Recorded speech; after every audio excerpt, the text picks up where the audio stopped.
ಅಡುಗೆ ಮನೆ ವಿಶೇಷ ಕಾರ್ಯಕ್ರಮಕ್ಕೆ ಸ್ವಾಗತ. ನಾನು ಪ್ರತಿಮಾ ಭಟ್. ನೀವು ಮನೆಯಿಂದ ದೂರವಿದ್ದರೆ, ಹಬ್ಬ ಆಚರಿಸಲಿಕ್ಕೆ ಬೋರ್ ಆದರೆ ಹೇಗಪ್ಪ ಹಬ್ಬ ಆಚರಿಸೋದು, ಹಬ್ಬದ ಅಡುಗೆನ ಮಿಸ್ ಮಾಡ್ಕೊಳ್ತಾ ಇದ್ರೆ ಅಂಥವ್ರಿಗಂತಲೇ ಹಬ್ಬದ ಅಡುಗೆಯನ್ನು ಹೋಟೆಲ್ನಲ್ಲಿ ಕೊಡೋದೇ ಹಳ್ಳಿ ಮನೆಯ ಸ್ಪೆಷಾಲಿಟಿ. ಅಂತಹ ಹಳ್ಳಿ ಮನೆಯ ಅಡುಗೆ ಮನೆ ಹೇಗಿರುತ್ತೆ, ಆ ರುಚಿಯಾದಂಥ ಅಡುಗೆ ತಯಾರಾಗುವಂತಹ ಅಡುಗೆ ಮನೆಯನ್ನು ನಿಮಗೆ ಪರಿಚಯಿಸೋದೇ ಈ ವಾರದ ಅಡುಗೆ ಮನೆಯ ಸ್ಪೆಷಾಲಿಟಿ. ಬನ್ನಿ ಹಾಗಿದ್ರೆ ಆಹಾ ಅಡುಗೆ ಮನೆಯಲ್ಲಿ ಹಳ್ಳಿ ಮನೆಯ ಅಡುಗೆ ಮನೆಯನ್ನು ನೋಡ್ಕೊಂಬರೋಣ.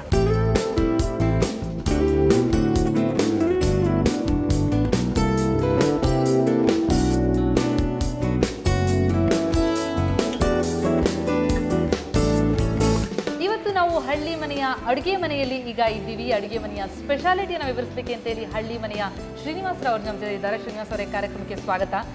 ಸೊ ನಾವು ಯೂಶ್ವಲಿ ಯಾವಾಗಲೂ ಪಬ್ಲಿಕ್ ಅಥವಾ ಸೆಲೆಬ್ರಿಟಿ ಕಿಚನ್ ಮನೆಯ ಅಡುಗೆ ಮನೆ ಹೇಗಿರುತ್ತೆ ಅಂತ ತೋರಿಸ್ತೀವಿ. ಇವತ್ತು ಹೋಟೆಲ್ನ ಅಡುಗೆ ಮನೆ ನೋಡೋದಕ್ಕೆ ಬಂದಿದ್ದೀವಿ. ದೊಡ್ಡ ದೊಡ್ಡ ಮೆಷಿನ್ಗಳು ಕಾಣಿಸ್ತಾ ಇವೆ, ಕುಕ್ಕರ್ನ ಜಾಗದಲ್ಲಿ ಬೇರೆ ಬೇರೆ ರೀತಿಯ ಪಾತ್ರೆಗಳು ಕಾಣಿಸ್ತಾ ಇವೆ. ಸೊ ಒಂದು ರೀತಿಯಲ್ಲಿ ವಿಸ್ಮಯ ಅನ್ನಿಸ್ತಾ ಇದೆ ನಮಗೆ. ಸೊ ಒಂದೊಂದೇ ಪರಿಚಯ ಮಾಡ್ಕೊತ ಹೋಗಿ ಹಳ್ಳಿ ಮನೆಯ ಅಡುಗೆ ಮನೆ ಪರಿಚಯವನ್ನು. ಅಂದರೆ ಅಡುಗೆ ಮನೆ ಅಂದರೆ ಸಣ್ಣದೇ ಯಾಕೆ ನೋಡ್ತೀವಿ ಅಂದರೆ ಅಲ್ಲಿ ಸಣ್ಣ ಪ್ರಮಾಣದ ಅಡುಗೆ ಮಾಡ್ತೀವಿ. ಹೌದು, ಇಲ್ಲಿ ದೊಡ್ಡ ಪ್ರಮಾಣದ ಅಡುಗೆ ಮಾಡೋದ್ರಿಂದ ನಮಗೆ ದೊಡ್ಡ ದೊಡ್ಡ ಪಾತ್ರೆಗಳು, ದೊಡ್ಡ ದೊಡ್ಡ ಮೆಷಿನರಿಗಳು ಬೇಕೇ ಬೇಕಾಗುತ್ತೆ.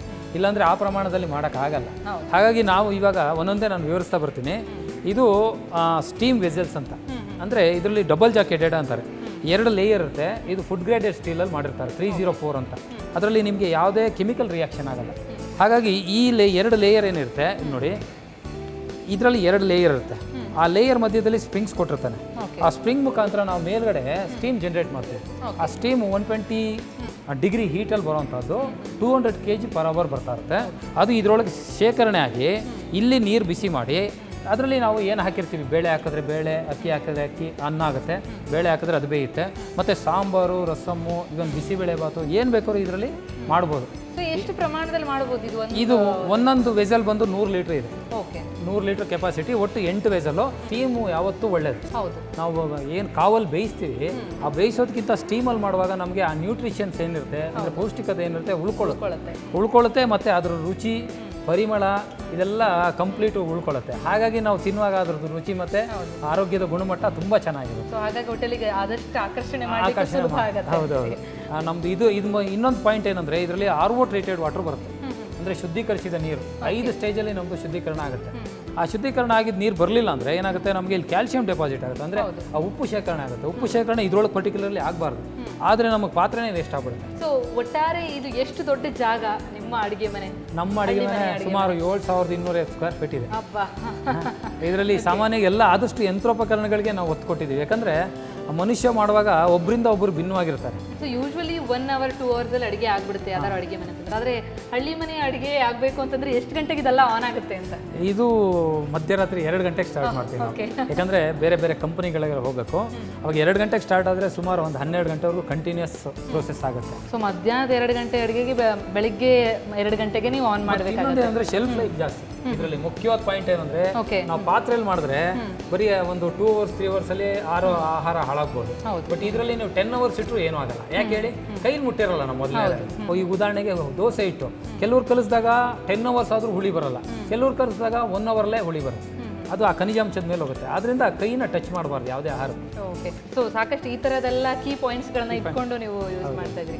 ಸೊ ಇದಿಷ್ಟ ಆಯ್ತು. ಈಗ ಅನ್ನ ಹೆಂಗೆ ರೆಡಿ ಆಗುತ್ತೆ ನೋಡ್ವಿ, ಇನ್ನೇನೇನು ಸ್ಪೆಷಾಲಿಟಿಗಳಿದೆ, ಇನ್ನು ಯಾವ್ಯಾವ ಮೆಷಿನ್ಗಳನ್ನ ಉಪಯೋಗಿಸ್ತೀರಿ ಅಂತ ನೋಡಿ.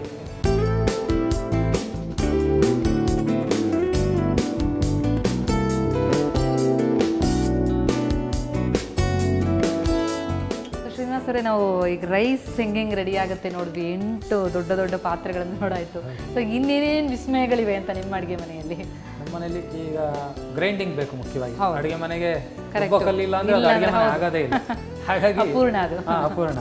ಇಲ್ಲಿ ನಾವು ಕೆಲವೊಂದು ಸೈಜ್ಗಳಲ್ಲಿ, ಅಂದರೆ 5 ಲೀಟ್ರದ್ದು, 15 ಲೀಟ್ರದ್ದು, ಆಮೇಲೆ 40 ಲೀಟ್ರದ್ದು ಗ್ರೈಂಡರ್ಗಳನ್ನ ಇಟ್ಕೊಂಡಿದ್ದೀವಿ.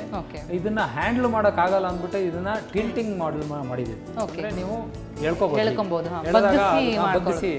ಬಗ್ಗಿಸಿದಾಗ ಆ ಹಿಟ್ಟೆಲ್ಲ ಪಾತ್ರೆಗೆ ಬರುತ್ತೆ. ಮತ್ತು ರುಬ್ಬೋ ಒಂದು ಪ್ರಕ್ರಿಯೆ ಏನಿದೆ, ಅದಕ್ಕೆ RPM ನಾವು ಅಡ್ಜಸ್ಟ್ ಮಾಡಿಸ್ಕೊಂಡಿದ್ದೀವಿ. ಅಂದರೆ ತುಂಬ ಸ್ಪೀಡಲ್ಲಿ ರುಬ್ಬಿದಾಗ ಏನಾಗುತ್ತೆ, ಹಿಟ್ಟು ಬಿಸಿ ಬಂದರೆ ಹೋಯ್ತು, ಅದು ಒಂದು ಕ್ವಾಲಿಟಿ ಆಫ್ ಫುಡ್ ಏನಿದೆ ಅದೆಲ್ಲ ಹಾಳಾಗೋಗುತ್ತೆ. ಅದಕ್ಕೋಸ್ಕರ ನಾವು 50ರಿಂದ 60 RPM ಇಟ್ಕೊಂಡು, ಅಂದರೆ ರೌಂಡ್ ಪರ್ ಮಿನಿಟ್ ಇಟ್ಕೊಂಡು ಅದ್ರಲ್ಲಿ ರುಬ್ತೀವಿ.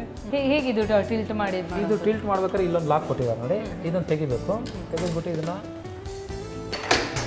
ಓಕೆ. ಎಷ್ಟು ಅಲ್ಲಿ ನೋಡಿ ಹ್ಯಾಂಡ್ಲ್ ಕೊಟ್ಟಿದ್ದಾರೆ. ಹಾಂ ಹಾಂ. ಇಲ್ಲಿ ನೋಡಿ 2 ಕಲ್ಲಿದೆ. ಈಸಿಯಾಗಿ ಯಾರು ಬೇಕಾದರೂ ಮಾಡ್ಕೊಳ್ಳೋದು. ಹಾಂ 2 ಕಲ್ಲು ರೊಟೇಟ್ ಆಗುತ್ತೆ. ಓಕೆ.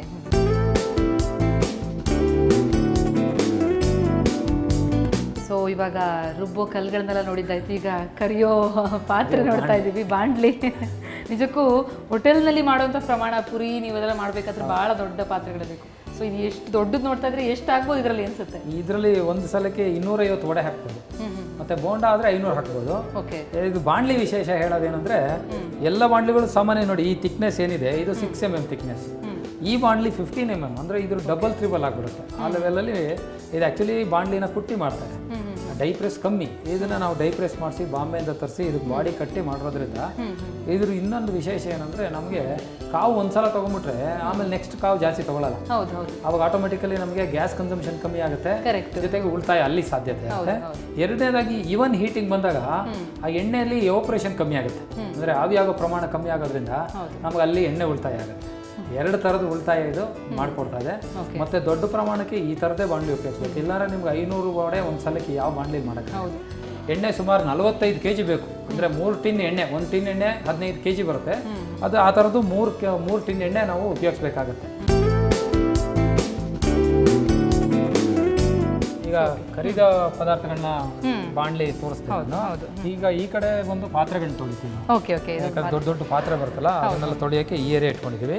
ಈ ಕಡೆ ತರಕಾರಿ ಕಟ್ ಮಾಡೋ ಅಂತ ಒಂದು ತರಕಾರಿ ವಾಶ್ ಮಾಡೋ ಅಂತ ಮೆಷಿನ್ ಇದೆ. ವಾಶ್ ಮಾಡೋಕೆ ಒಂದು ಮೆಷಿನ್ ಇದೆ. ಇದರಲ್ಲಿ ಏನಂದ್ರೆ ಇದು ಪರ್ಟಿಕ್ಯುಲರ್ಲಿ ಈ ಹೈ ಪ್ರೆಷರ್ ವಾಟರ್ ಬರುತ್ತೆ ಇದರಲ್ಲಿ.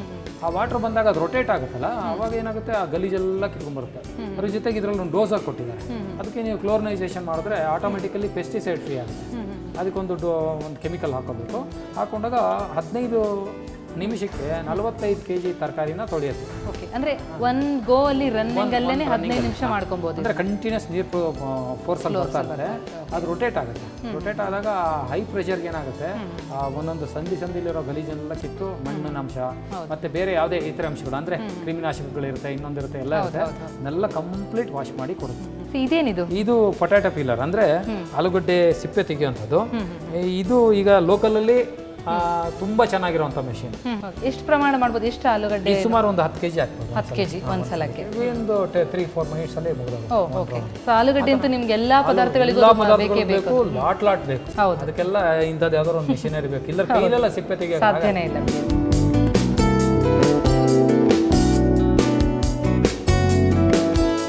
ಈ ಹಳ್ಳಿ ಮನೆ ನೋಟ ಊಟ ಎರಡರಲ್ಲೂ ತನ್ನ ಸೊಗಡನ್ನು ಉಳಿಸ್ಕೊಂಡಿರುವಂತಹ ಹಳ್ಳಿ ಮನೆ. ಹಾಗಾಗಿನೇ ಬಹುಶಃ ಎಲ್ಲೆಲ್ಲಿಂದಲೋ ಬಂದವರು ಇಲ್ಲಿ ಬಂದು ಹಳ್ಳಿ ಮನೆಯಲ್ಲಿ ಊಟ ಮಾಡಿ ತಮ್ಮ ಮನೆಯ ಫೀಲ್ನ ಮಾಡ್ಕೋತಾರೆ. ಹಾಗಾಗಿಯೇ ನಾವು ಈ ಹಳ್ಳಿ ಮನೆಯ ಅಡುಗೆ ಮನೆಯನ್ನು ನಿಮಗೆ ಪರಿಚಯಿಸಿದ್ದು. ಇನ್ನಷ್ಟು ಈ ಅಡುಗೆ ಮನೆ ಬಗ್ಗೆ ಮಾಹಿತಿ ಕೊಡೋದು ಬಾಕಿ ಇದೆ, ಅದನ್ನು ಹೇಳ್ತೀನಿ ಈ ಪುಟ್ಟ ಬ್ರೇಕ್ನ ನಂತರ.